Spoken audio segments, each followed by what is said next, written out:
Good morning, everybody. Welcome, everyone. We'd like to go ahead and call the Finance Government Operations Committee, FGOC Committee meeting to order this time at 10 o'clock.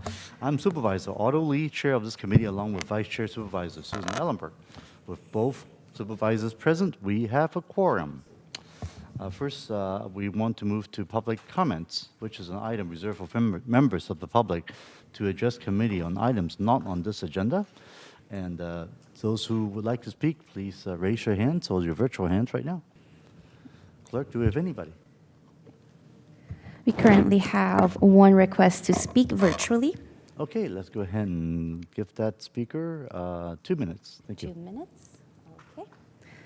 All right. So our next speaker is Resident. You will have 2 minutes to speak. I am unmuting you. The timer will begin when you begin speaking.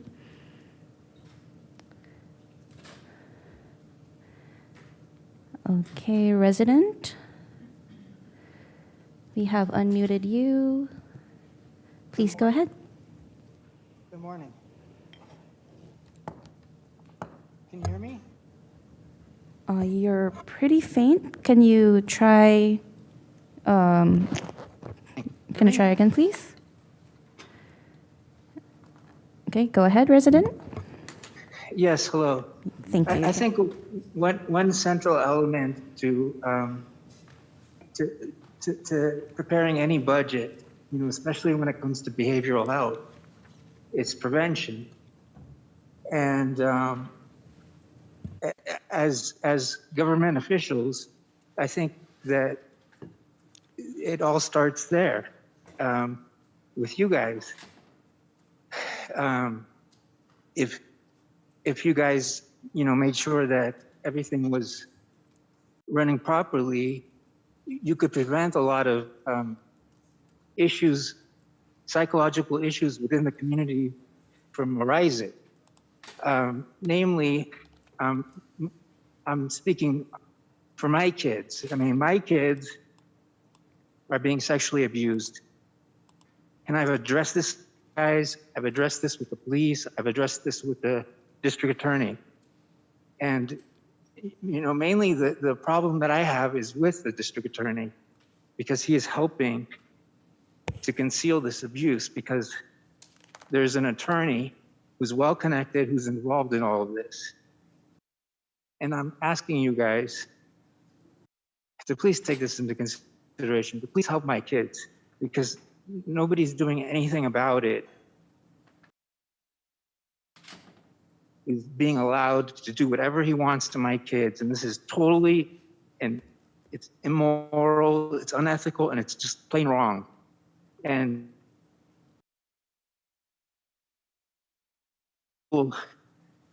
DA Jeff Rosen petition, the first result will have all the information that you guys need to take action to stop this from happening. This didn't only happen to me, this happened to children, at least 9 children that this has happened. Thank you, and that concludes our speakers. Good. All right. Thank you very much. I'll go ahead and close the public hearing for the public comments period. And moving to item number 3 on the agenda, which is the approval of the agenda and changes to consent calendar. Go ahead, Supervisor Ellenberg. Chairperson Lee, I would like to add items 6, 7, and 8 to the consent calendar, and I'd request to hold item 11, please. Sure. 6, 7, I'm okay with in terms of consent. 8, actually, we do have a couple of questions, so if we could hear 8, that would be great.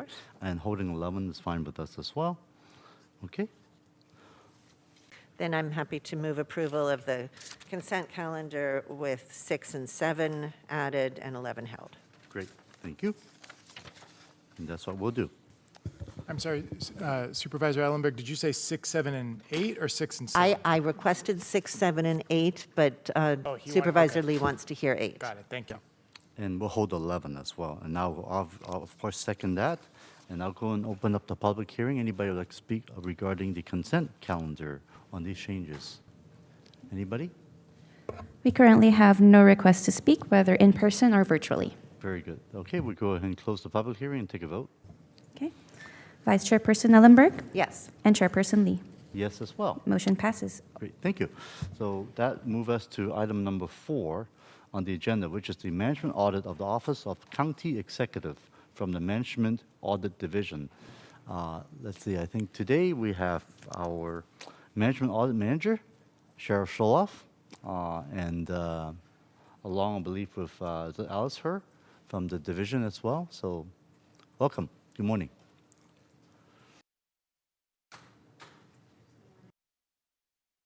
Good morning.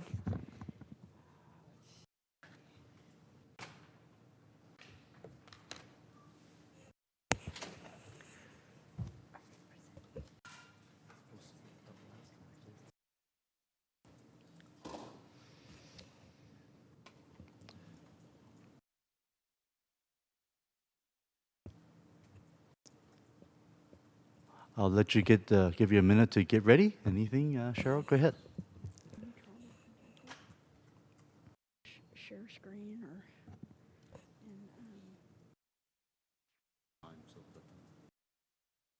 Oh, thanks.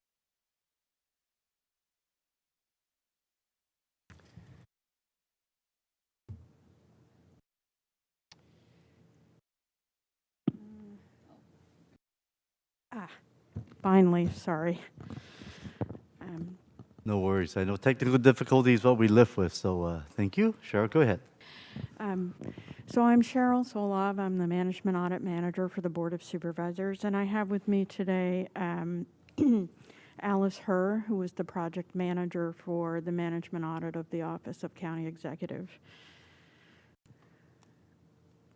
And I don't know why I can't. Welcome. And I see that there's a presentation you have, right? That I'm seeing on the big screen, correct? Yes. Great. Thank you. So Section 1 of the report addresses aligning the Office of County Executive with its mission as stated in the county charter. The charter empowers and obligates the county executive to manage the county's operations to deliver efficient, effective services to the public and to develop the county budget. The CEO office has evolved in size. Sorry.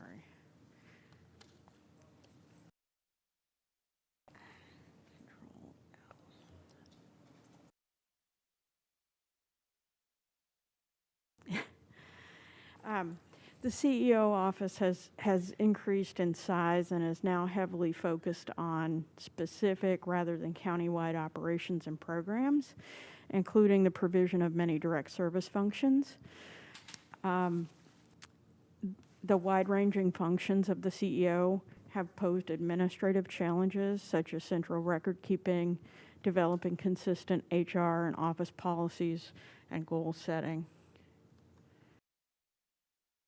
How do I move to the next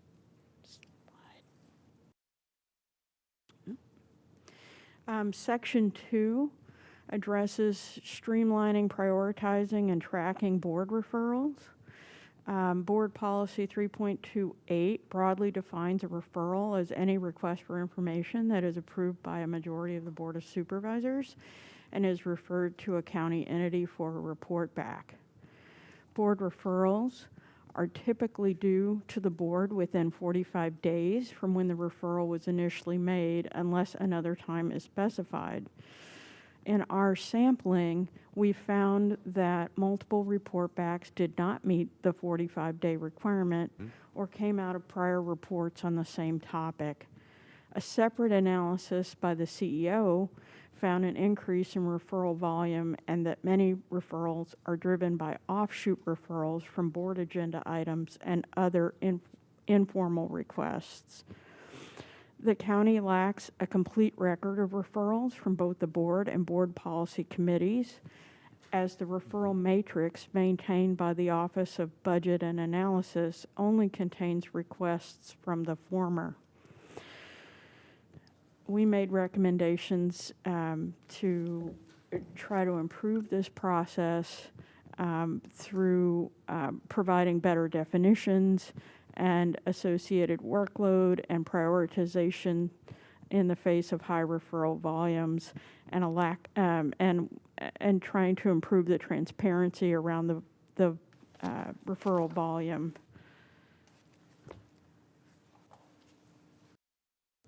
Oops. Section 3 of the report addresses central management of office work processes. The CEO's administrative division manages a range of human resources, financial, and logistical functions. The division lacks systems to efficiently oversee and centralize operations of the CEO's 40-plus divisions and offices.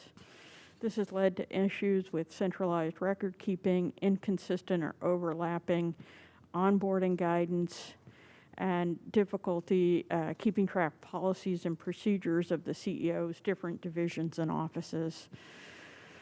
And finally, we identified that there's no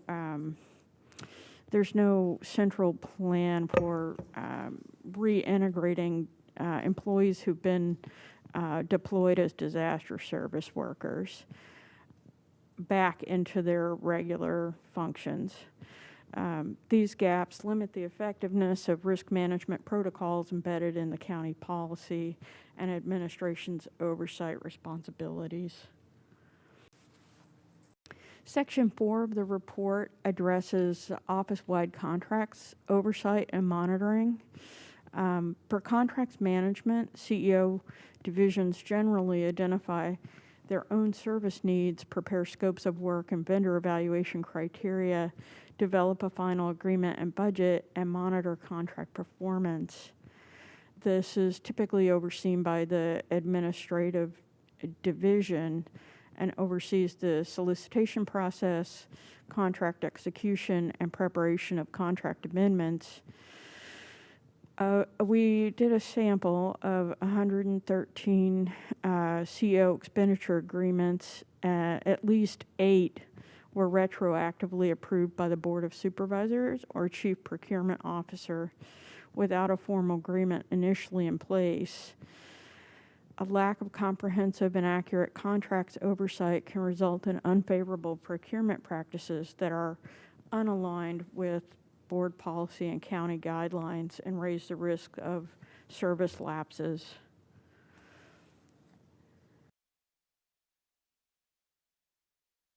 Section 5 of the report addresses the potential improvement of succession planning practices.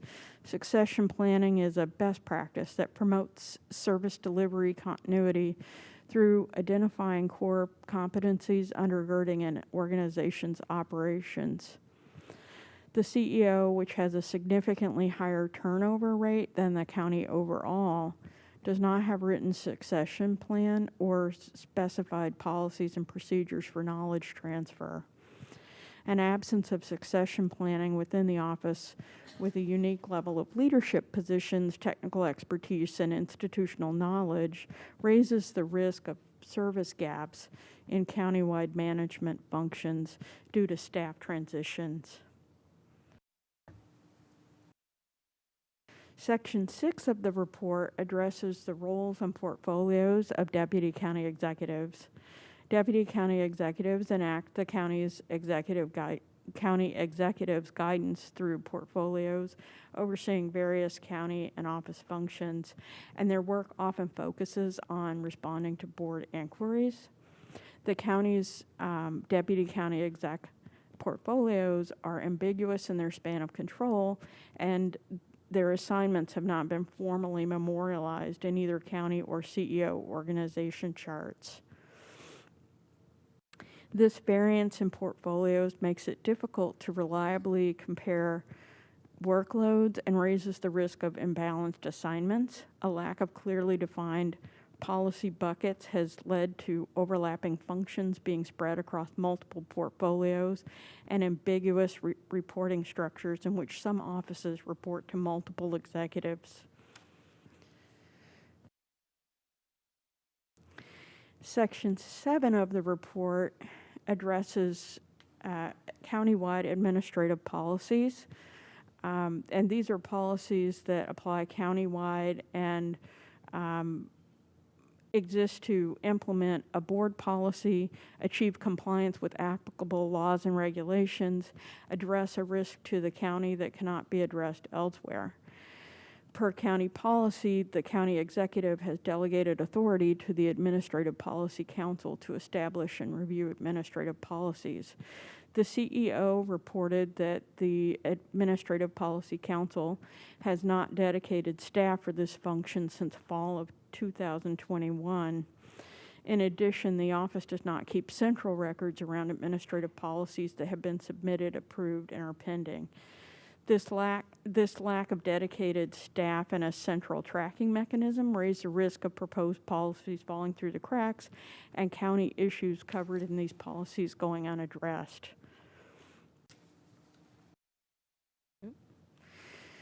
In response to these various findings, these 7 findings, our audit has recommendations to develop a proposal to restructure the CEO office to best reflect its core mission and charter duties, update the board referral policy and agenda item templates to include guidance around key required data points and different referral types, develop a universal referral matrix to better assist with tracking these items, create improved communication channels and workflows between the office central administration division and other divisions, develop more robust contracts monitoring and contractor evaluations, develop written succession plans and knowledge transfer policies, refine and categorize deputy county executive portfolios, and keep more comprehensive records of pending countywide administrative policies.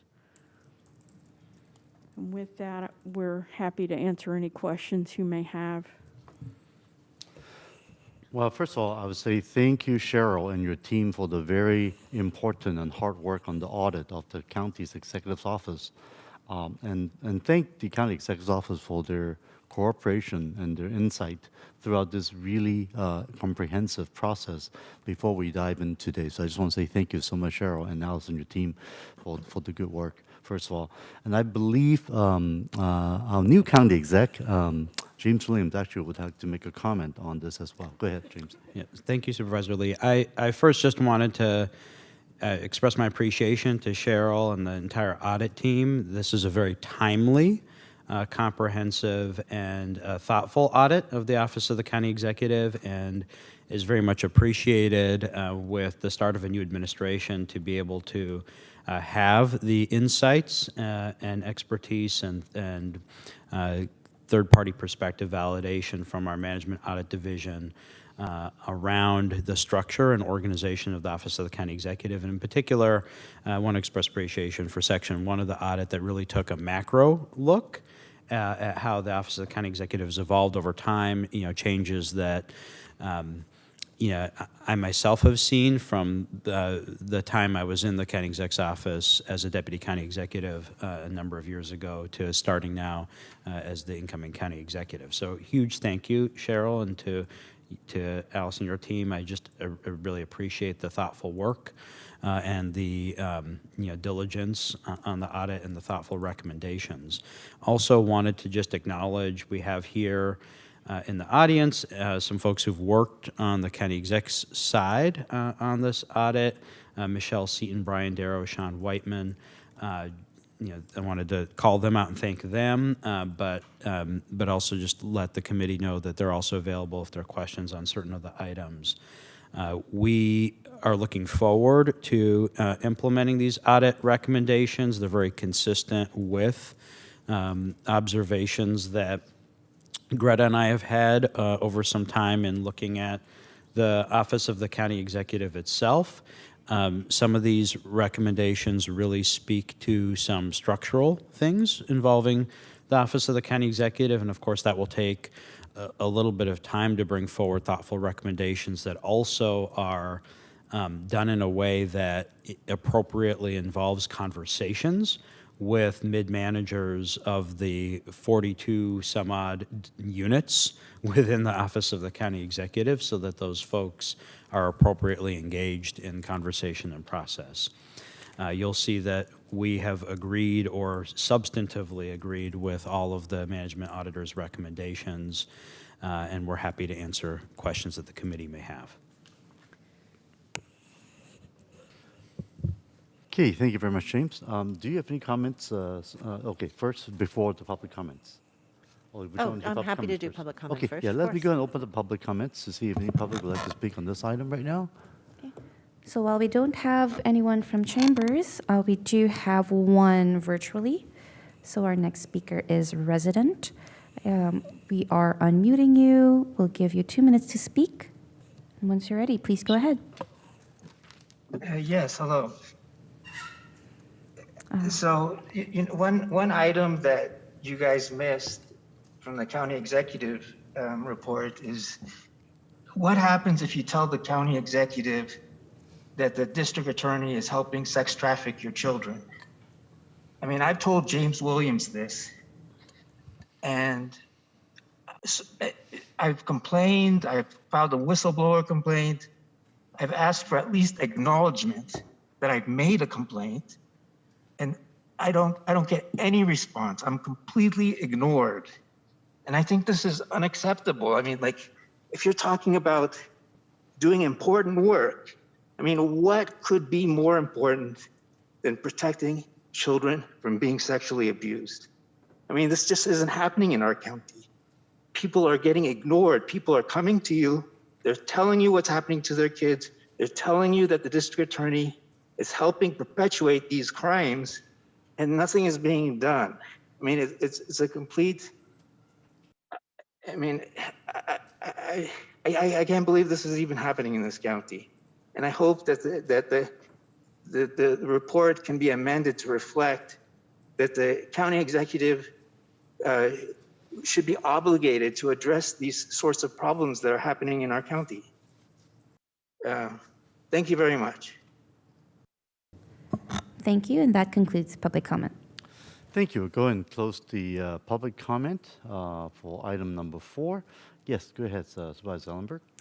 Thank you very much. And I'll extend my thank you as well on both sides to Cheryl and your team for producing a very thorough, well thought out, well documented audit, and for the Office of the County Executive for really working through, taking very seriously the suggestions and recommendations. And I know that there are already plans afoot for improvements.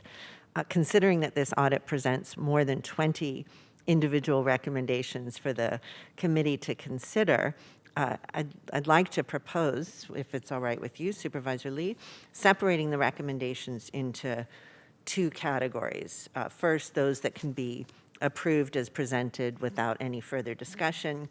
And then second, any items which specifically request direction from FGOC or any other items that this committee would like to discuss. So Absolutely, you just spoke my mind, so yes, great. exactly. Okay, so the recommendations that I propose accepting without any comment or conversation are, it's a list, 3.2, 3.3, 4.1, 4.2, 4.3, 4.5, 5.1, 5.2, 7.1, 7.2, 7.3, and 7.4. Of the remaining 13 items, 7 specifically call for direction by this committee. 6 others are recommendations that I'd like to very, very briefly reference. Don't panic about the 13. My comments are minimal, and several of them are bunched together. So looking at 1.1, I am generally in agreement with one of the central findings of the report, which is that the Office of the County Executive should be refocused on the stated mission of overseeing county services. And while I think we should be proud of the way in which our county has grown and expanded to meet the needs of the community, the unintended outcome in some cases has been that new programs or departments have been brought under the umbrella of the CEO's direct management and essentially left there. I look forward to hearing more recommendations relating to the reorg, and I'm interested in the process and timeline. The suggestion was for the first report to come back in 6 months, but since so much stems from the overall reorg, and I think we can't move ahead with anything else, if possible, I would like to request the first report to come back to this committee in 3 months, even if it's not fully fleshed out, if it can give us enough of a framework so that we can then look at what deadlines make sense for follow-up reports with input from other departments as the scope is more clearly defined. I think we can certainly come back with an initial report in 3 months. One of the things I just want to name that is an important process step that I think needs to happen to make some restructuring here work is internal conversations with the respective heads of these various 42 units so that they are included in that conversation. And that's not going to be done on that 3-month timeline to be able to bring concrete structural proposals. So I think we can have a check-in at that 3-month timeline. But I just want to name that because I think that's really important as we discuss, what does appropriately belong in the office of the county executive and what that structure would exactly look like. Which leads to my second comment, which is really in agreement with that. Items 6.1, 6.2, 6.3, and 6.4 are related to more clearly defining, amongst other things, the deputy county executive roles and responsibilities, which clearly have to be part of this broader discussion on the reorganization. I was going to make a motion that those items be included in the earlier report as requested in 1.1, but it sounds like that's the piece that will require more time.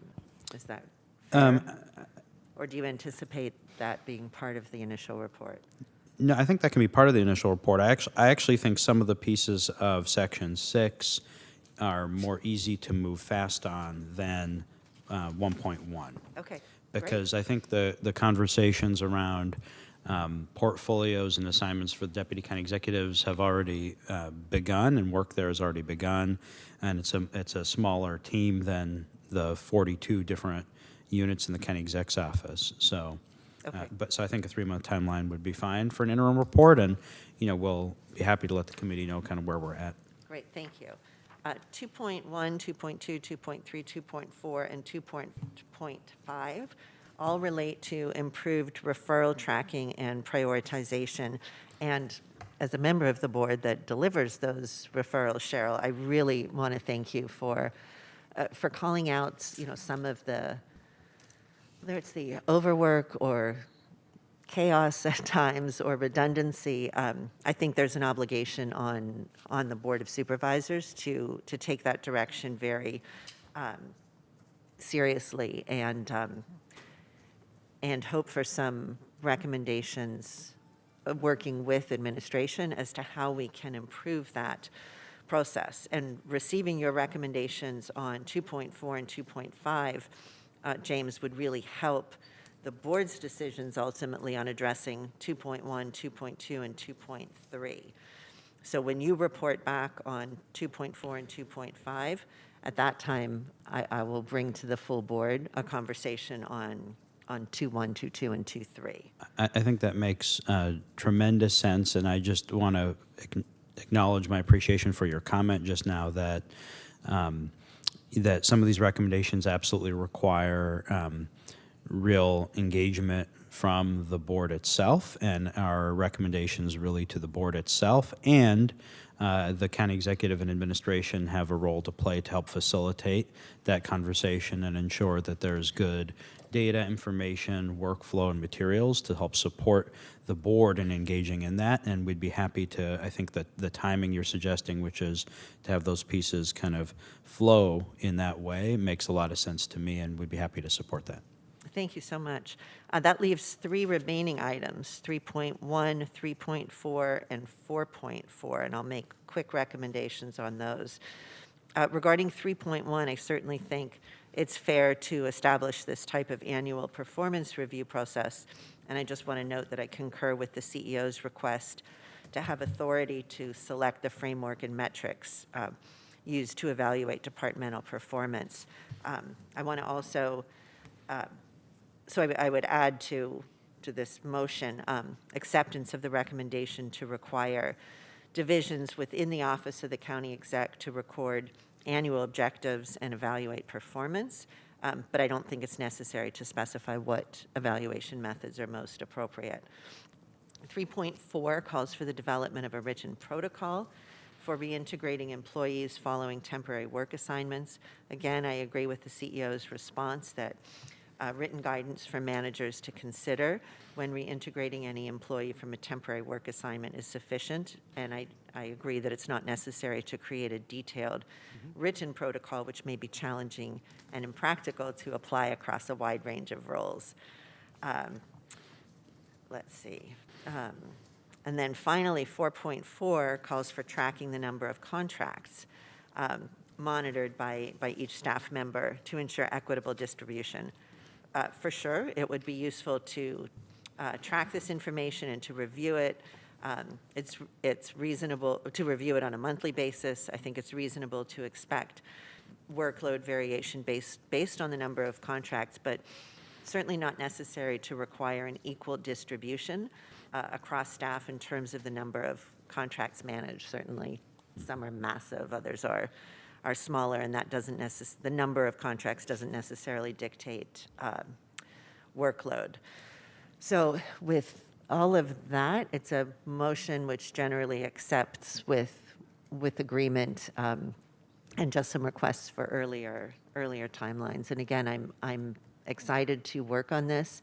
I want to make sure that the public is aware that that the county executive's response was led by James and Greta, although James didn't officially start until July 1st. I don't want anyone to think there's a disconnect that Dr. Smith made a bunch of recommendations and then took off.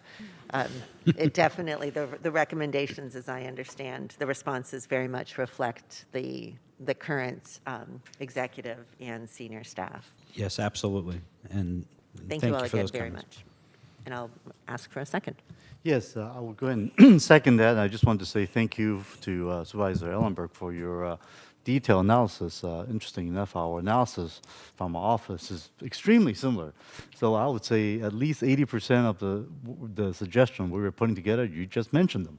So that was great. So we're definitely in sync of all these recommendations and how we can move forward on these important efforts. As we all know, I mean, Dr. Smith has been here for 10 years, and obviously that office has, changed and evolved. And now that we have a new county executive, this is a really good time to go back, look at what works, what doesn't, and what needs more clarification and improve. So this is a continuous improvement process of our county exec's office. So this is really, really important work. So I just want to thank our auditors for their great job of moving this forward to make us more efficient and improve in many areas. On item number 3.4, it's already been mentioned regarding the guideline for reintegrating employees after the temporary work assignment. Yeah, I certainly agree. We don't need any written protocol, but certainly would love to just hear back from our county exec's office, say in about 6 months or so, in the report, how that reintegrating is coming back, because it certainly has been extremely disruptive with so many work units, and how that staffing is going to be healed on these separate offices. For the 4.4 recommendation regarding the work assignments being more equitably distributed, for those, I certainly would like to also hear from our county exec's thoughts on this at the 6 months interval during this FGOC report as well. On the idea of recommendation 6.1, we understand that certain issues do cut across the policies areas, and of course, the county execs need the flexibility to carry out this work as they are evolving, right? Having said that, certainly would like to see the guidelines around what assignments and what aspects each deputy county exec is responsible for in terms of these type of org charts. I know there will be dotted lines, there will be crossover and all that, but that's fine.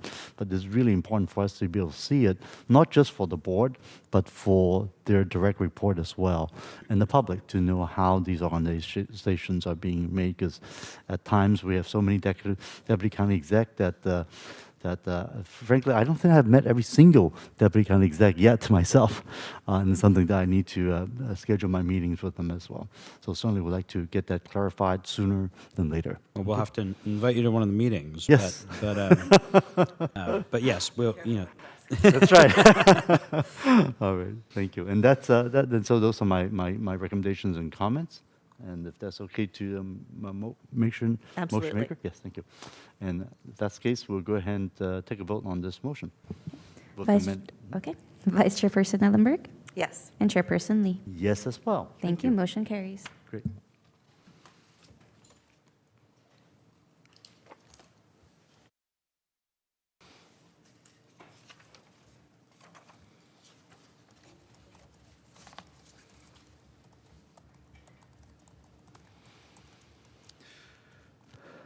Thank you, Cheryl. And then moving to item number 5 on the agenda is a report from the Facilities and Fleet Department and the Behavioral Health Services Department relating to expansion of the behavioral health treatment facilities. And I see our Deputy County Executive, Keely, here, along with your team. I believe it's our David Berry, the Chief Facilities Planning Services, Emily Chen, Principal Planner, and Loretta Smith, of the Manager of Real Estate Assets. Am I correct? Did I miss anybody? Nope, you got everyone. Thank you so much, Supervisor Keeley, Deputy County Executive. We have a brief presentation to share with you, and then we'll be happy to answer any questions. Next slide, please. Over the last year and a half, the county has been focused on increasing the number and types of behavioral health facilities, primarily psychiatric acute facilities such as Barbara Aaron's Pavilion, the psychiatric subacute care facilities such as skilled nursing facilities and mental health rehabilitation centers, mental health community residential facilities such as adult residential and crisis residential treatment, and substance use treatment facilities, including social detoxification and substance use residential. The strategies we've been deploying are 3. First, trying to contract with organizations to access the beds in their facilities. 2 is to work with organizations to develop new facilities or expand facilities on their own properties. And then finally, looking at county-owned facilities to determine whether we can add or renovate facilities through our own actions or in partnership with another private entity. Since this is the first report to FGOC, we've included all the activities and progress, but happy to make modifications based on your input. Some of these items, such as our work with Good Samaritan Hospital, will be reported, for example, at Health and Hospital Committee in more detail. Next slide, please.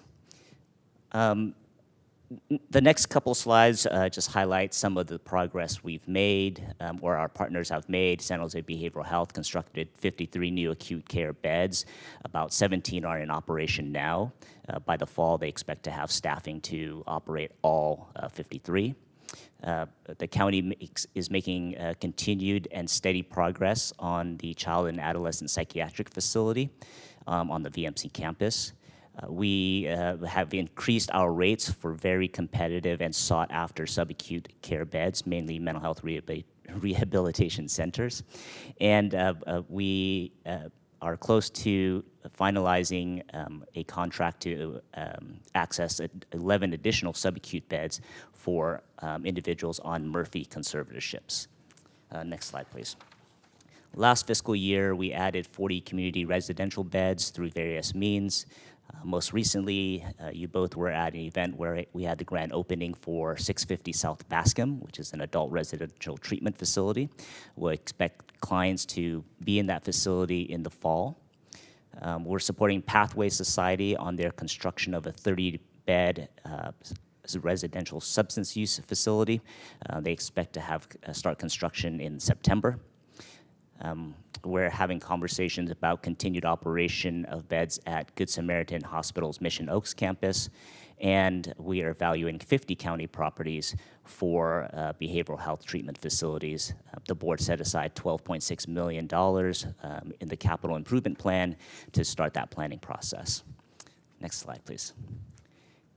The process of reviewing those 15 facilities is a bit iterative, but can be described in 3 phases. First, we're doing a desk audit and site visits for the 15 properties to see which ones might be most suitable for mental health rehabilitation centers. That is a priority of ours as directed by the board.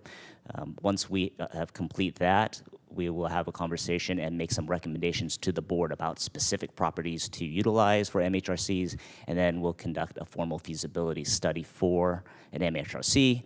We'll determine whether we should proceed with our own construction activities or partner with an organization. And then finally, facility sites not used for MHRCs would be considered for other behavioral health treatment facilities. With that, happy to answer any questions. Thank you very much. Thank you very much, Key. Let's see. Before Supervisor Elmer, do you mind if I go with the public first? Please. Yes. Do we have any public who would like to speak on this item today?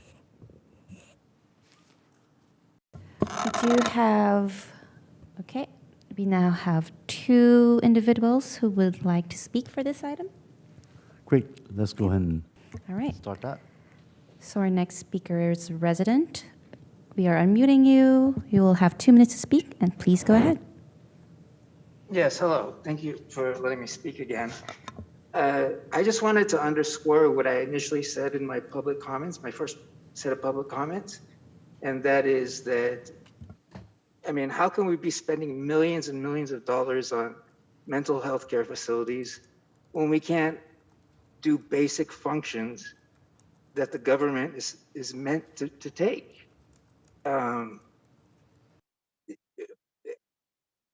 You can't argue that millions of dollars need to be spent when you could prevent mental health crisis from occurring in the first place. I mean, no one can argue that protecting children from being sexually abused doesn't prevent it. I mean, so I don't understand why I'm being gaslit. Why you guys, the Board of Supervisors, that I've been addressing this issue for since 2017, why you guys keep ignoring me? I don't understand it. I mean, it doesn't make sense to me just because a well-connected attorney is involved in all this, why you guys can't take action. I just don't understand it. I mean, you guys have to move beyond nepotism, beyond connections, and you have to do what's right. And you guys are not doing it. You guys are just ignoring me over and over and over and over again. And you guys are just going about your business as if nothing's happening. And it's happening to other children as well. So I ask that you guys please take this into consideration before dumping millions of dollars into this and take care of children. It's that simple. All right, thank you. Thank you. And our next speaker is Blair Beekman. We are unmuting you. Please go ahead. Hi, Blair Beekman here. Happy August to everyone. Oh no, announcements. I'm on a bus station. Shoot. Boy, just when I was starting to speak. If you could hear me, hopefully what I was going to say was that, the person who just spoke, domestic violence issues are also an important factor to consider, how we kind of raise our children, how we deal with gun violence issues so they don't grow up feeling that, by using a gun is how to create answers for our societal future. So good luck in all that work. And, I have questions that you guys have done an awful lot of work at this time around Laura law issues, conservatorship issues that are coming up today. Murphy's Law, I guess, or Murphy's things, and, you're working hard on really difficult issues. And this item can be really open and flexible to really address mental health concerns on the ground level immediately. And that's the kind of stuff we need. Good Samaritan Hospital, they closed one of their facilities recently. Can you maybe speak to that? That is a bit of a worry. I know you guys have made some steps to kind of mitigate that and help out with that, but that's a really important center that was closed. That keep those things open, and I hope you immediate services, psychiatric services for people. Kind of stuff we talk about. Now that we're all caught up in this conservatorship talk, that is important. We have to really know how to come back to actual services, direct psychiatric help for people, not just community, but for our government as well. Thank you. Thank you, and that concludes our speakers. Thank you. I'll go ahead and close the public hearing. Yes, Supervisor Ellenberg, go ahead. Thank you so much, Key, Sherry, Jeff, all of the folks that were involved in this report, and more importantly, in the ongoing work. It really is exciting. I appreciate all of the context that was laid out in this initial report. I think the narrative at the outset was important. What I'm hoping to see going forward is sort of a more streamlined, data-focused dashboard, kind of what I believe you created, Key, for the Office of Supportive Housing's Measure A dashboard, including a list of projects with estimated completion dates and funding sources, budget, number of beds, level of acuity, and where we are in the stage of the project, the design, permitting, construction, et cetera. Is that something that makes sense from your end as well? Yes, thank you for that feedback. We will make the modifications for the next report. It may be a little iterative as some of the projects are still in the discussion and planning phase and not ready for implementation. Totally fine, and that can be noted noted as well. But it's exciting. There's a lot of work going on, and I think there's a lot of value for the public in being able to see kind of in that dashboard format and all in one place the scope and the expanse of the work that we're doing. So thank you so much for that. Dave, you're there. Is Jeff Draper here too? Or I'm happy to ask you, Dave, if you like to. I'm interested to know please ask away. When phase 1 of the feasibility assessment for those 15 sites is expected to be completed. It should be completed by the end of this month. Oh, great. And will you then be able to provide a summary report to FGOC so that we're all clear on which sites are proceeding to phase 2 and what other options may be available for the MHRCs that aren't appropriate? Yes, that's our plan, yes. Excellent. Given that the BHCIP grant wasn't funded for the VHC Morgan Hill SNF, and that was disappointing, can you remind us how much was allocated for that capital project in June, what the cost is, and whether you're going to bring a request for additional funding to the board, or is there another source we're looking at? I believe the CIP has allocated a total of $7 million for the SNF, $2 million in the previous fiscal year and $5 million in this fiscal year, and that should get us through the architectural and engineering development phase, which we would have to submit to HCAI. Did I maybe have misinformation then? Was there further funding that wasn't granted, or I'm just in error here and it was granted? I'm sorry, Supervisor. Those are the general funds that were allocated, and we did submit a BHCIP grant to the state, which was not funded for the eventual construction and development. So we will have to consider the needs for this particular project in the upcoming CIP. Got it. Thank you. So we don't have a funding source, a replacement funding source identified then. Okay. Correct. Great. Thank you. That's all of my questions. And again, I just want to convey so much appreciation for the work that's being done, for the seriousness with which I believe our whole organization is taking on the urgent addressing of this mental health and substance use disorder crisis. So thank you very much, and thank you for keeping us informed and up to date. I know that there's a lot of reporting that we're asking you for because, of course, the board is very interested, and I know you're coming to us and coming to HHC. I just want to make clear that at least for my purposes, what I'm looking for in FGOC is literally the capital and the construction updates, not the programming or health related pieces. So I hope that there's enough of a division for you that it makes sense and that you're not repeating the same work. Thank you. And yes, first of all, thank you for this very exciting report. As we all remember, it was January 2022 that Supervisor Allenberg led this effort, and I was her partner, to declare the emergency as being a crisis of these behavioral health and substance use issue.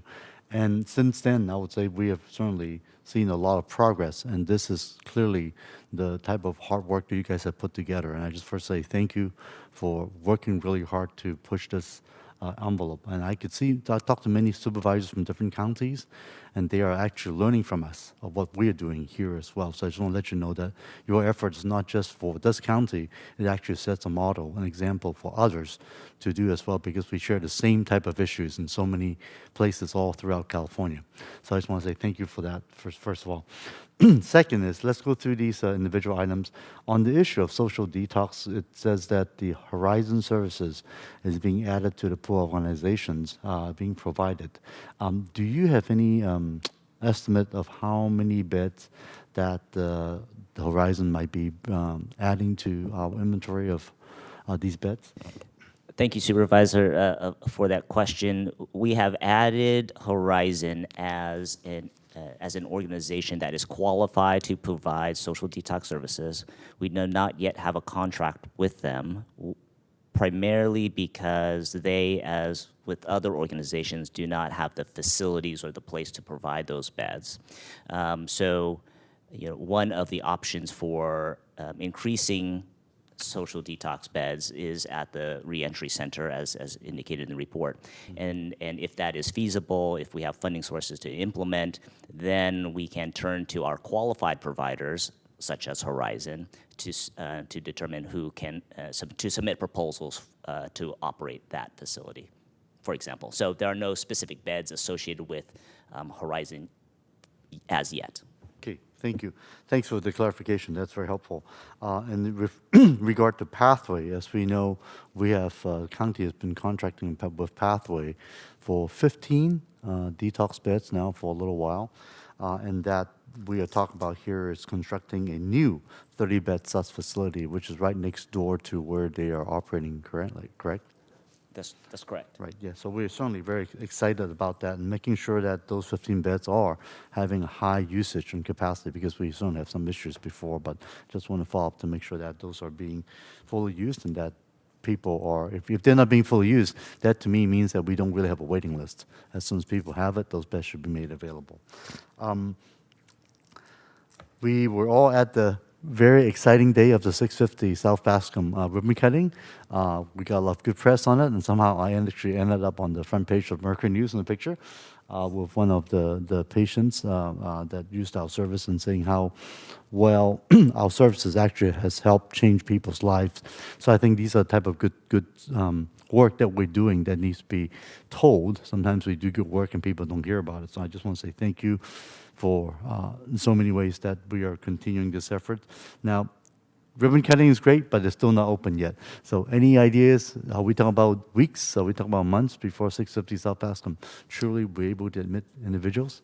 Yeah. Thank you, Supervisor. I'll respond since I just had that conversation with Dave Mineta, who's the CEO of Momentum. They have 2 staff people working on the licensing application. They believe they need about 3 to 4 more weeks to submit that application. And then thanks to your assistance and your advocacy, I think CCL is poised to try to expedite the review of the license. So it'll still be around 30 to 60 days before we can open that facility. As we know, when it comes to licensure, what is state or what is city organizations, we certainly have brought to their attention from Sacramento to City of San Jose how urgent and how important this is. So if they run into any type of issues, I'm happy to pick up the phone to call the mayor, or Sacramento to get this going. The governor's office did send 2 representatives to this ribbon cutting, so I could go straight to the top. Sometimes it's easier when you get things done that way. So just let us know if Yes, that's needed. thank you. Yes, We thank you. appreciate the firepower. Good, thank you. Let's see. All right, now there's also a lot of press about the 18 beds over at Good Sam, that location. There's also a lot of information back and forth, but from what I could gather is that our county only got a very, very short notice a few weeks ago that they are planning to close this facility, which of course is not exactly good news, even though this is not technically our system, even though they're a private hospital, but certainly affects our county as a whole. So in your highlight, you actually mentioned the challenging efforts to support discontinued operations.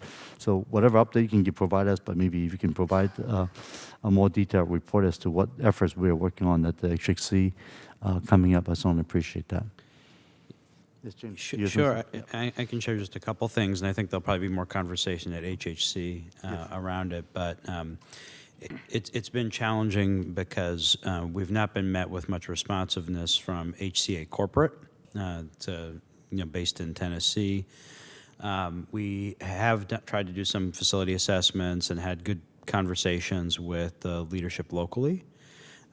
But haven't been able to receive much response from corporate HCA. We did yesterday hear that they're not interested in any sale of the building. They are continuing to use the first floor for rehab purposes, and that the capital expenditures associated with the building are so great that they're not pursuing any other uses for the upper floors of the building. And so there's not interest in kind of partnering with us, basically. But we can provide more detailed conversation at HHC next week. Yes, thank you. Yes, certainly we want to explore as much as possible, and if we need to send somebody to Tennessee to get their attention, I certainly think it would be worthwhile, given the urgency and the importance of these resources in our county. Thank you. And let's see, the other question that I have is regarding the Alcove San Jose property that was referencing on the report. It's on White Road, I know, but is it north or south White Road? Because it seems like there are a couple of different locations when we look online. Apologies for not including that. It is on North White Road. North White Road. Okay, great. All right, that's all the questions I have. Anything else? Supervisor Holmberg? Nope. You ready to make a motion to receive the report? Move approval to receive the report. And I will second that. Let's take a vote. Vice Chairperson Ellenberg Yes. and Chairperson Lee. Yes, as well. Thank you. Motion Thank you. carries. Item number 6 and 7 has been put on consent, and then moving to item number 8.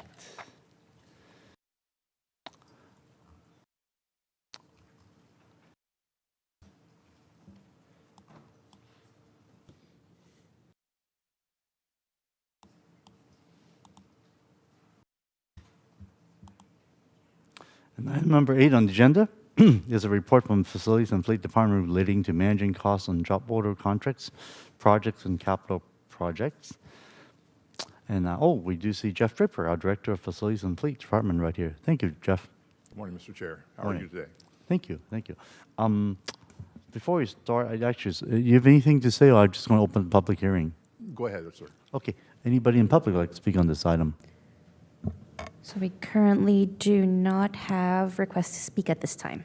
Okay, I'll go ahead and close the public hearing on this one. Actually, just now, someone raised their hand virtually. Would you want to Sure. entertain that Yeah, comment? 2 minutes. Yes, go ahead. All right. So our next speaker is Blair Beekman. We have unmuted you. Please go ahead.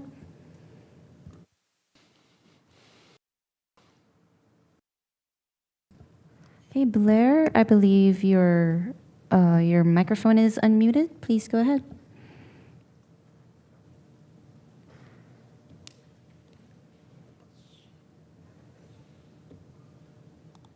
Okay, if ever you're speaking, we do not hear you.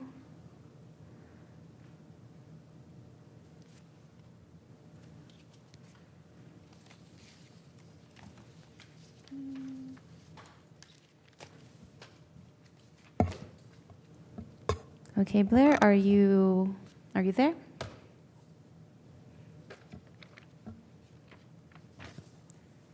Right, it seems that they have technical difficulties. Would you want us to move on or give Blair Beekman time to work on their microphone? Yeah, we'll let him work on that. I won't close the public hearing. I actually just have a short questions. I'll ask it, and if Mr. Beekman could get that fixed by then, we'll let him speak. Okay, thank you. All right, sure. So first of all, thanks, Jeff. Thanks for the report. This is very helpful to understand these estimates and whatnot of these different cost estimates. I guess my clarification I would like to know is why do these estimates from the third-party estimators only take into the account of costs up to the midpoint of constructions and not further? Try to understand the way how this works. Yeah, so presumably the early part of the project is costed out at a lower rate, and as you get further into the project, it's more, the parts and materials to deliver are more expensive. There could be changes in labor rates, and so they try to target the middle, if you will, as the overall project cost to I see. average it out. Do average that out the process. That's why it says in the midpoint. Okay, got it. Okay, that's all. That's all I have, and this more of a technical question. Yes, Supervisor Ellenberg, go ahead. I have no questions on this item. Thanks, Jeff. Okay, you would like to have a motion to receive the report? Oh, hang on just 1 second, sorry. I move that we accept the report. And I'll second that. Is Mr. Beekman still on? We have given him, we have unmuted his microphone, but okay, it seems like he has Hi. there you go. Thank you, Blair. You may go ahead. Boy, you can hear me. Thank you. I may have some bad connections because I'm talking from, I'm about to go into a tunnel. I'm about to lose my connection like that. Can you hear me still? Yep. Yes, we can hear you fine. Oh, awesome. Boy, you can hear me under a tunnel. Great. I'm in Phoenix, Arizona. And you can hear me under a tunnel with Zoom. Thank you. I just wanted to comment that I didn't have public comment for this item. And I wanted to apologize for that. So all of that just to say I have no public comment for this item. Thank you. All right, let's vote. Thank you. Vice Chairperson Ellenberg Yes. and Chairperson Lee. Yes, as well. Thank you. Motion carries. Thank you. And then moving on to next item, which is item number 9. Receive report from the Office of County Exec and the Facilities Fleet Department relating to status of the fairgrounds master planning process. And I believe we have this morning our Asset Development Manager, Glenn Williams, along with the Executive Director of the Fairgrounds Management Corporation, Abe Andrade. I also see the Director of Parks and Recreation here as well, Don Rocha. Good morning, gentlemen. Good morning, Abe. Yes. Your mic's not working, Glenn. Let's try again.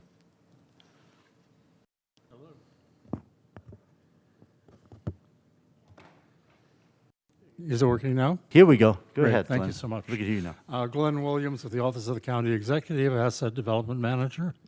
And I have with me, as you have mentioned, Don Rocha, who is the Director of Parks, and also Abe Andrade, who's the Executive Director of the Fairgrounds Management Corporation. We don't have a great deal of additional new content today for the quarterly report on the fairgrounds. We have a presentation if you would want one, but otherwise we're available to answer any questions on the report as it was provided for you. Good, thank you. I don't think I need the presentation, do you? Nope. Okay, so I think we could dispense with the presentation. It's in the file, but I would just say open up to public hearing to see if any comments from the public. Do we have anybody who would like to speak about the fairgrounds today? We do have one request to speak, and we'll go ahead. So our next speaker is Blair. We have unmuted you. Please go ahead. Hi, Blair Beekman. Hopefully my connection will be okay. I do have much to say on this item. Thank you for having it. I think each year there is always some group that comes to city council or to county council and offers some sort of great new plans for the fairgrounds. The fairgrounds makes a really good place to kind of begin good beginning ideas of how to create ideas for the future of the county, where housing projects may go, and ideas with housing. And I think like a cricket field was also suggested. But there's a factor that is never really talked about, is that there is some serious health concerns in all the years of the fairgrounds being a yard for animals, that it's hard to put homeless services there each year. I think that's a real important factor. There could be real serious disease issues that could arise during the wintertime months that we continuously don't talk about that. We're so set on wanting to offer creative, good ideas, which I'm very grateful for, but we don't offer the practicalities that people could seriously get diseased at the fairgrounds if we offer unhoused housing there. So I just kind of wanted to mention that. And do we need to start making that more known to ourselves, or do we not, simply to allow people to start off with creative, good ideas and get the creative juices flowing?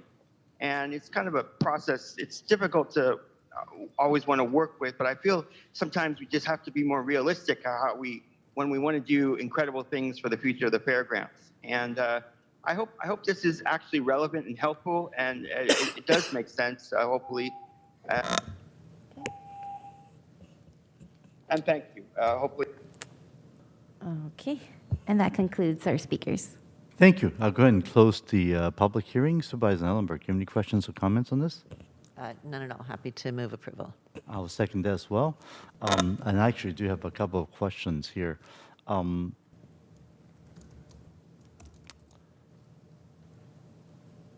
Okay, first of all, Abe, I just want to say thank you for your hospitality. A couple of weeks ago, I was over at the fairgrounds, and we had the 4-H kids, FFA, there showcasing the animals that they were racing over there. And that was actually the little auction as well, which I wasn't planning to buy anything, but it turns out I could. So I actually did purchase a turkey. And they got delivered to me actually yesterday, the big butterball, 17 pounds. But it was really a wonderful program to allow the kids to learn about things that we city slickers here don't usually get to see how to raise farm animals. And I know you have put some very generous bids as well and of course all the money being raised is to support the children, these high school kids going to college for their education fund. So it's a really worthwhile. I just want to mention that, and thank you for your good work of making that a success. Thank you, Supervisor Lee, and thank you for the attendance of our Board of Supervisors and our representatives at our ribbon cutting ceremony, as well as other days that our fair was in operation. Just if I could just provide, let me announce my name, Abe Andrade, Executive Director, Santa Clara County Fairgrounds Management Corporation. If I can just provide a brief recap of our fair. Our fair was held from July 26th through August 6th, and we had approximately 100,000 attendees during the 10-day run. We had 3 major stages with all genres of music, including soul, jazz, rock, Latin, oldies, and also karaoke for the enjoyment of our attendees. We had multiple choices of food and drink, including Angelo's pepper steak sandwich, Lord of the Ribs, pizza, turkey legs, chicken and waffles, and other fair food favorites as corn dogs and cotton candy. Our children's entertainment included Little Hands on the Farm, an ag educational of our fair for our children. It included reptile shows, gem and mineral shows, safari encounters, as well as a canine stars and petting zoo. Our 4-H and FFA exhibitors participated in a number of showmanship and livestock competitions. We also held an over-the-hill contest for adults and peewees to get involved in showing of animals as well.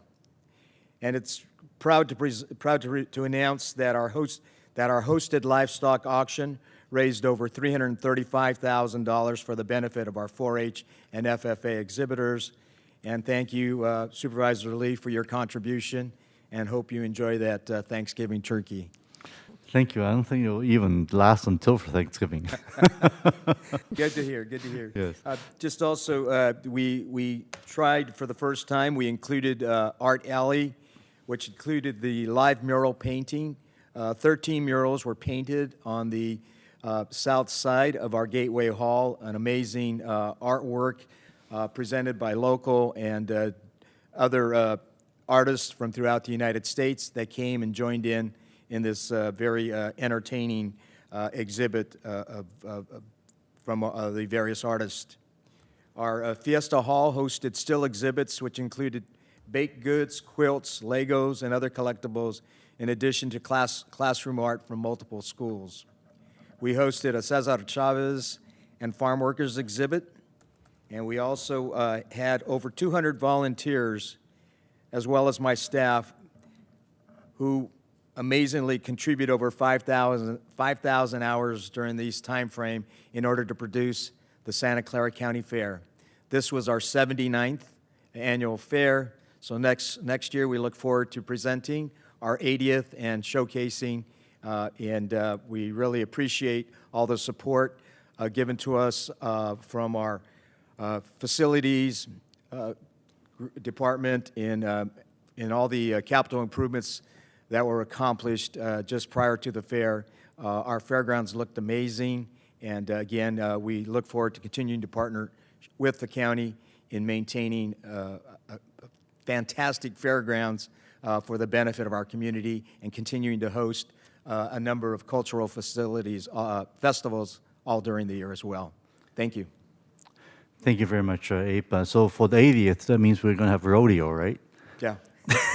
Just kidding. It looked good. But seriously, I would say thank you for all that great report for the county fair. It's a lot of fun to get the families to go out there to see what else in our county that people are not realizing. You know, we are all high tech in Silicon Valley. A lot of times people don't realize there's the rest of our county as well, with a lot of the agricultural roots that we have. The Valley of the Heart's Delight, right? So another thing I do want to mention as well is thanks for the hosting of our very first veteran stand down for many, many years, also at the county a few weeks ago, that served over 800 veterans that weekend. So thank you again for that good cooperation with our VSO and our local veterans group to highlight all the services we're providing to our local veterans and getting them the services they're so desperately needed. Also, one last thing I just want to say, Abe, is we have so many of these different updates that you have on your report. If it's possible to generate a table that actually talks about some timelines, updates, and milestones for each type of these projects, I think it could be helpful for us to kind of a global view quickly to identify these different projects, the capital projects that you're putting together, whether it's cricket or soccer or whatnot. Would that work? Yes, we will bring that back in, as well as keep you updated via our website as well. Great, very good. Okay, that's it. And got a motion to receive the report. So moved? Now second it, Okay. and let's go take the vote. Vice Chairperson Ellenberg Yes. and Chairperson Lee. Yes, as well. Thank you very much. Thank you. Emma. Motion carries. Okay. Moving to item number 10, which is our monthly legislative report from the Office of Intergovernmental Relations. Good morning, Chair Lee and President Ellenberg. This is David Campos, Deputy County Counsel. I'm going to turn it over to Deputy County Counsel Josh Tosney and Jenny Treyes, who are going to do the bulk of the presentation. But I want to note two things before that happens. One is that we are happy to announce and grateful to President Ellenberg and her staff for putting together the first informal meeting of the Santa Clara County caucus, legislative caucus that's coming up August 30th as a way of making sure that the people that represent the county are on the same page in terms of the needs and interests of the county. And then the second and really critical point is that as we are enhancing the visibility of the county, it's really critical that county agencies and staff become more engaged, which is why we have started the process of making trainings and presentations to county leadership and various county agencies to make sure that they can engage in the legislative process. With that, I'll turn it over to Josh and Jenny. Thank you. Yes, go ahead, Josh. Thank you. Josh Tosney with the County Counsel's Office. I focus on legislation and am based in Sacramento, but I'm pleased to be here today in San Jose, not just to be out of the heat, but also to share some updates on our legislative activities. I'm also excited to have the opportunity to present before our new county executive and our new county council. The legislature, next slide, please.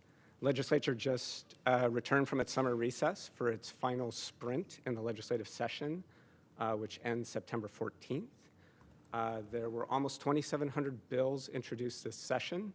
At this point, around 920 are still pending, and the governor has acted on 135. I'll begin by highlighting some key developments on bills that the county is sponsoring or co-sponsoring. Since our last report, we have added another bill to the list of measures the county is sponsoring. SB 335 by Senator Cortese would grant our board the authority to provide voters the option of increasing the county sales tax by up to 0.625%. If placed on the ballot and approved by the voters, the additional sales tax revenue would be used to fund important county services, such as those related to supportive housing, healthcare, children and families, and public safety. SB 335 is pending on the Assembly floor. If it passes, it will return to the Senate for an additional policy committee hearing, followed by a floor vote. I'm also pleased to report that one of our bills has already been signed into law by the governor. That's SB 462 by Senator Wahab, which aligns the privacy frameworks governing the various public benefits that fall under CalSAWS, which is the new statewide system for administration of public benefits that counties are required to implement.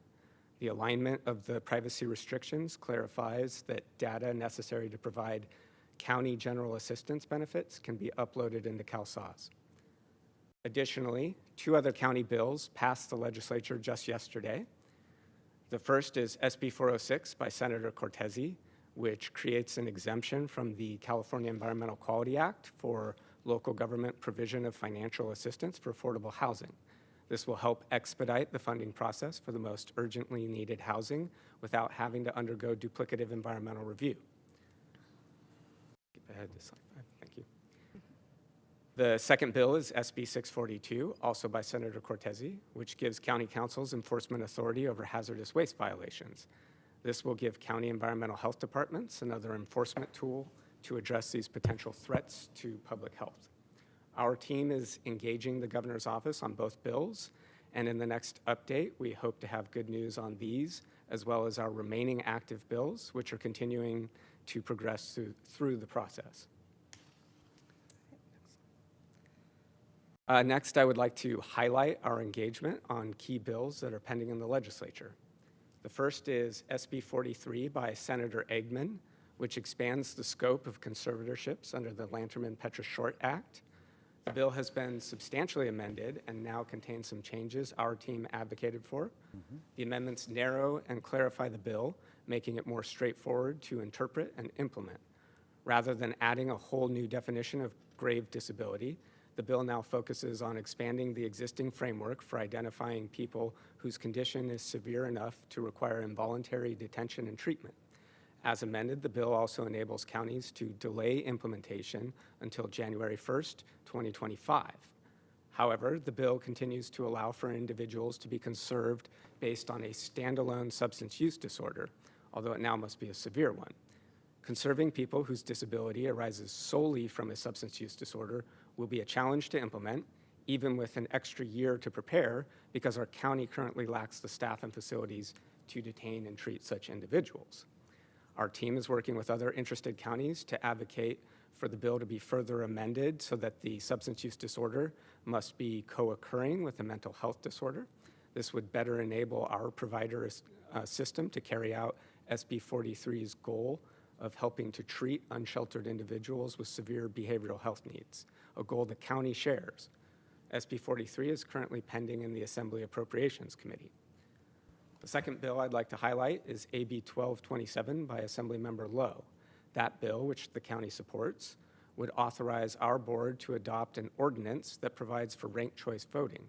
The legislative team was able to work with the author's office to amend the bill to ensure flexibility in terms of timing and the type of election.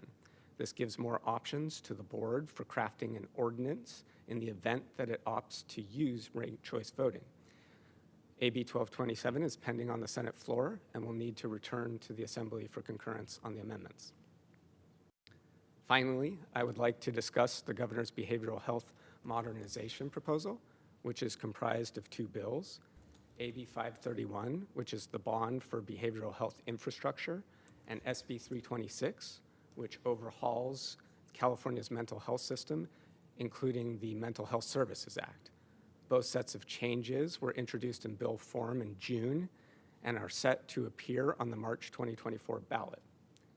AB 531 by Assemblymember Irwin proposes a $4.7 billion bond to finance the acquisition and construction of 10,000 voluntary unlocked mental health treatment beds. Our understanding is that the bill is set to be amended, possibly today. We don't yet have information on the specifics of the amendments. But broadly speaking, this proposal should be beneficial to the county, although there may be some implementation concerns depending on what the amendments look like. We'll work with our departments to identify and attempt to address any such concerns once we have the amendments. AB 531 is pending in the Senate Appropriations Committee. SB 326 by Senator Eggman, among other things, seeks to overhaul the MHSA to prioritize service for individuals experiencing homelessness and substance use disorders.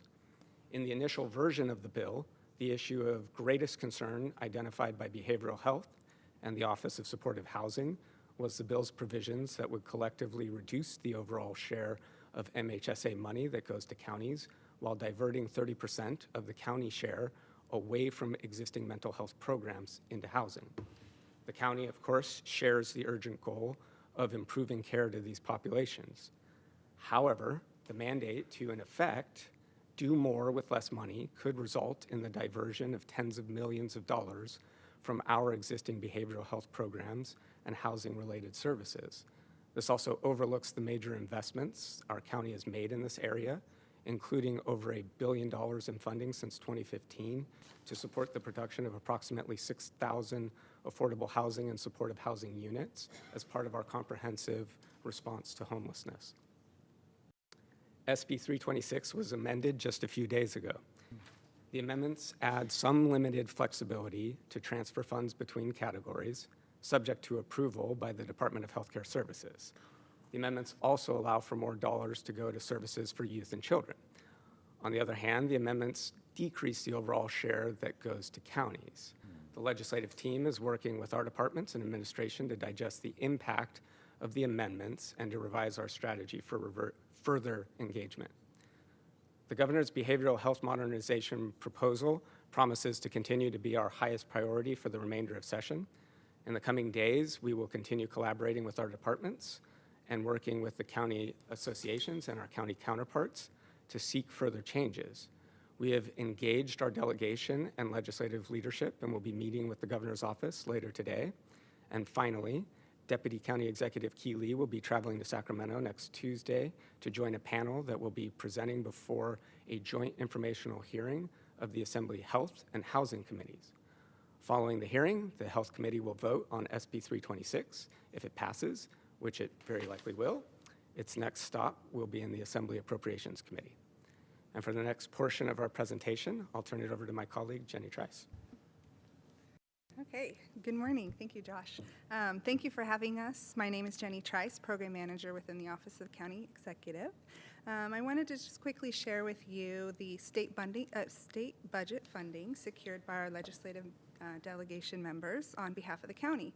Senator Wahab secured $500,000, and this is an annual fellowship at each of the 4 faith-based reentry centers within the county. And then Senator Cortese secured $3 million for a guaranteed basic income pilot program for unhoused high school students. As we look into the start of the next session, we look forward to working with departments to bring forward additional proposals and proposals to the delegation. The time frame of this is starting now fall time through April, when all of this is required to be submitted to secure these important asks.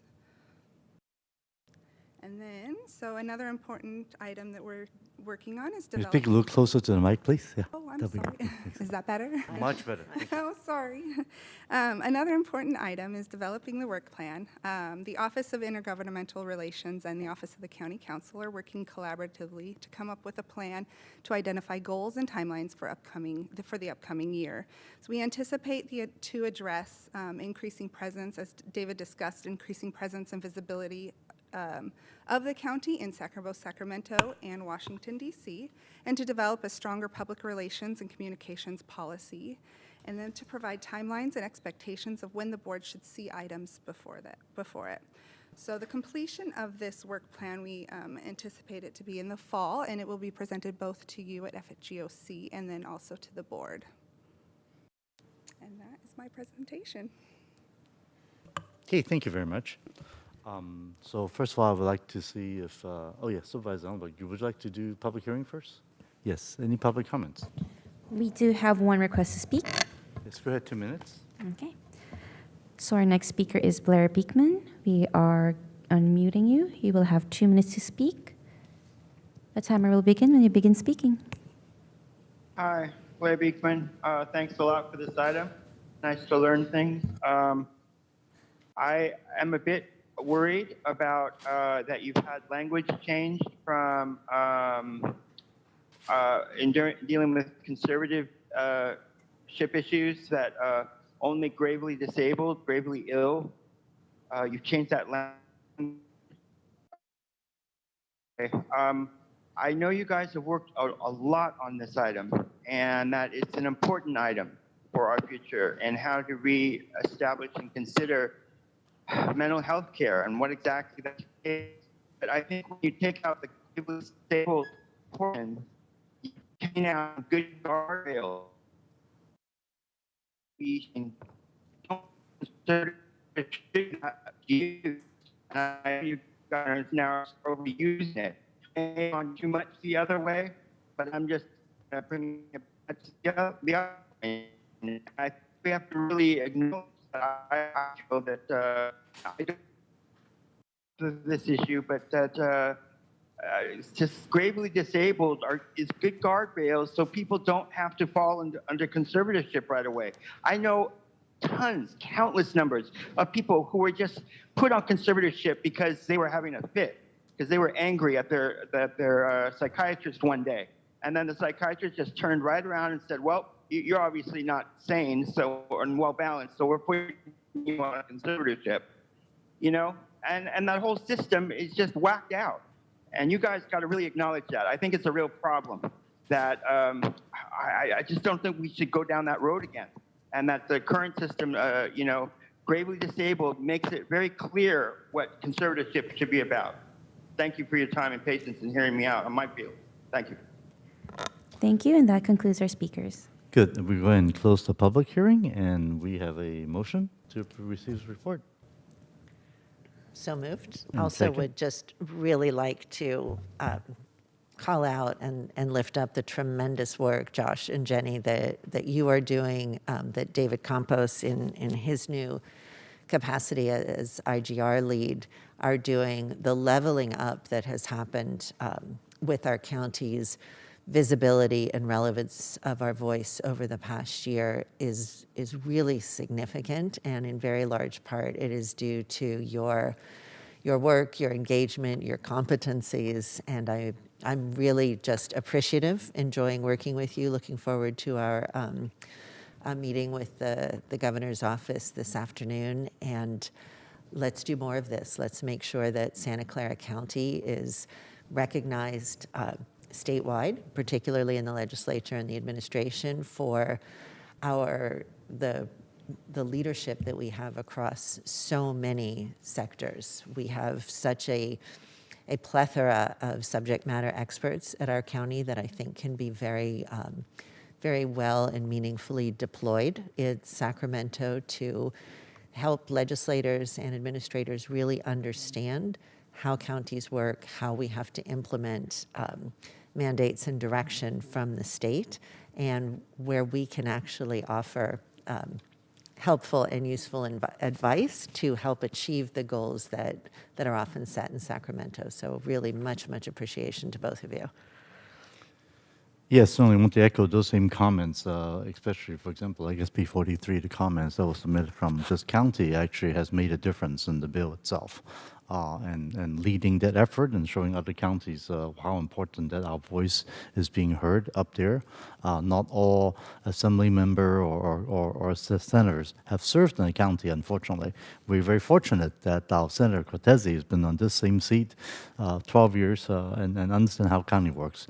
And certainly for that, he's been doing good work in terms of bringing funds that we really need for our community, like you mentioned on the guaranteed income for our unhoused high school kids. So those are truly appreciated, and please keep us updated any time we need to coordinate and work well with our state legislators. We certainly need to do that. And thank you for all your good work. I believe you stayed in Sacramento most of the time, right, Josh? That's correct, Supervisor. Yes, go. So welcome back once in a while to see us, and we always like to see you. And again, this is really important work, and please keep up the good work, and thank you. Thank you. All right. If no further comments, please vote. Okay. Vice Chairperson Ellenberg Yes. and Chairperson Lee. Yes, as well. Thank you. Thank you. Motion carries. Okay, and then from here, I believe we're holding 11. So we go to item number 12, which is receiving the verbal report from our Chief Operating Officer, Greta. Good morning, Supervisors. I just have a couple quick comments this morning. One just relates to the both the overwhelming approval by SEIU members and then also the approval of the board of our new contract. And the thing I wanted to highlight is there is a lot of work that will now flow from the excellent work of both the SEIU team and the labor relations team and so many county departments on seeing that that contract close related to new opportunities to improve our onboarding to permanent roles of extra help staff. So we're excited to launch the process that contract change enables, as well as some of the work that will take place looking at improvements to the merit system rules that will be mutually beneficial to our labor partners, to employees currently who we're hoping to bring in new colleagues to support their ongoing work, and to applicants to just modernize and improve our approaches to hiring. So very excited to launch that, that challenging and time-consuming but really critical work. The other thing I wanted to mention is we continue to move as quickly as possible and in as great coordination as possible through the really daunting Medi-Cal redetermination process, which you know, as a county that's put a ton of energy and effort into growing the number of Medi-Cal beneficiaries, that's wonderful, and also then makes the volume of redeterminations that we're currently processing very high. And I just wanted to specifically note that we have a number of really collaborative efforts going on, not only involving the Social Services Agency, DEBS division, which is focused on processing all of the inbound applications, of course participating in statewide efforts to raise awareness of the need to complete the redetermination process for those who don't go into the automatic status of being re-upped in Medi-Cal, but also wanted to specifically note, and there'll be more information coming to the board on this, really tremendous efforts happening in the health system where when some of the Medi-Cal beneficiaries who receive care at our hospitals and clinics enter that 90-day period to be requalified after not timely submitting the initial packet, that we have a huge team and hopefully hope to grow that team of folks who are doing very targeted, intentional, personal outreach, trying to reach those folks and calling from a care provider that they're familiar with to help support current Medi-Cal beneficiaries who receive care in our system to submit those application packets. And initial indications are that that additional effort has been really successful. So just credit to the team, and more information coming to the board on that, as we also just continue to deal, though, with really significant challenges, sometimes reaching and getting the attention of some of the folks that we need to help get enrolled in continued Medi-Cal, as we also try and grow our infrastructure to support Medi-Cal enrollment. As we know, the expansion is also on the horizon. So I wanted to just make sure you're both aware of our continued focus on that and the intention to bring even more detailed information to the board soon. And then I also wanted to just mention some of our early efforts, even now, just as we feel like we just completed the budget process, to really begin engagement with all of our leaders across the organization, as well as key staff who will be involved in what will be a very challenging upcoming budget process, and trying to start the deep thinking and strategic planning necessary for that to go as well as possible. And with that, I'll turn it over to the county executive to just provide a little bit more commentary on some of the work that's already begun in advance of next fiscal year's budget. Thank you, Greta. I just will share a couple things at this stage, and we're going to be coming to the board later in the fall for some conversations about kicking off next year's budget process. But as was discussed with last year's process, we are forecasting a structural deficit for the next fiscal year and the fiscal year thereafter of quite some significance in our general fund. And what we've done at this stage of the process is just encouraged departments and our executives and fiscal officers and others to start beginning conversations around thinking creatively around how to approach those issues, to think about systems of care and how departments can work collaboratively to ensure that we are able to continue to support providing excellent services to those in most need, even as we tackle the structural fiscal challenge. The magnitude is of a degree that it is definitely going to require departments to really be thinking thoughtfully about that. And so well in advance of any formal instructions or proposals from departments, we're encouraging those conversations to begin now, and have started having those conversations at an administrative level. And as I mentioned, we will be talking with the board later in the fall about kind of big picture what those departmental proposals may need to look like, and kind of where we are numerically in terms of next year's budget in the years to come. Okay, good. Thank you. Good. Yes, Supervisor Ellenberg, any questions? No questions. Thank you very much. Okay, good. Yes, just very glad to hear that the Medi-Cal redetermination is very robust and good numbers. I don't know, how are we tracking them? Do we have some type of percentage just to be able to see how we're doing more quantitatively, just to make sure that we are able to reach? Obviously, we don't get 100%, we know that, but how close are we getting to that number? Yeah, so yes, and right now, an interdepartmental team of staff at SSA and in our health system are working on development as the state is starting to release data to us, and as we're starting to see some of the initial redetermination periods occur, of how we can best dashboard different phases of the process and really sort of benchmark ourselves against both other counties and our internal goals related to what we know will be some not insignificant numbers of folks who we just cannot reach to get those packets returned. Also trying to really break apart as much as we can what might be people not returning packets for good reasons because they're employed, they're now enrolled as a Kaiser member through new employment. So they're no longer interested in applying for Medi-Cal, but they just aren't responding to our inquiries to confirm that it's for that really positive reason. And there's just some really not insignificant data challenges around trying to figure out who are the folks who we should frankly not spend a lot of time and energy reaching out to because they've already found another path to insurance.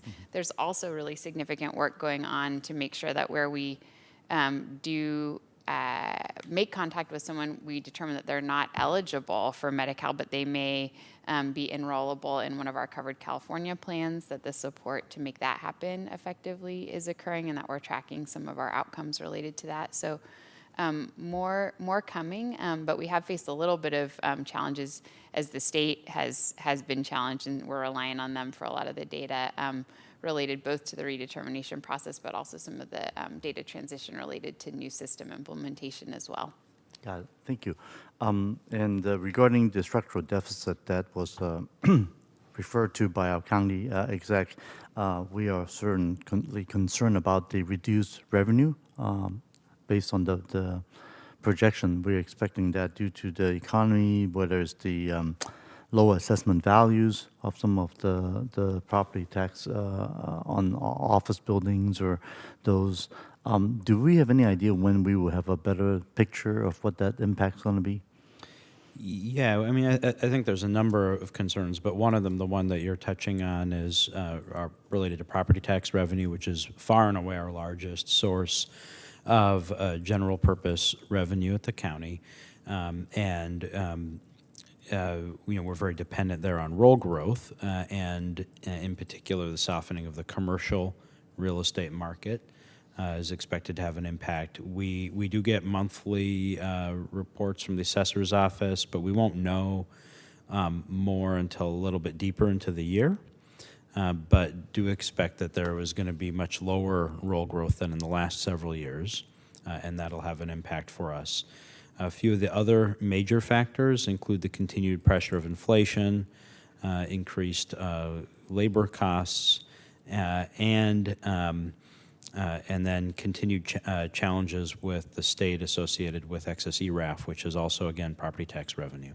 Right. But those are probably the largest factors that are affecting us. Great. Thank you very much. All right. And I think that's all the questions we have today. And believed we now move toward finishing item 12. We are done to adjournment at this point. Let me see. Making sure I got the dates right.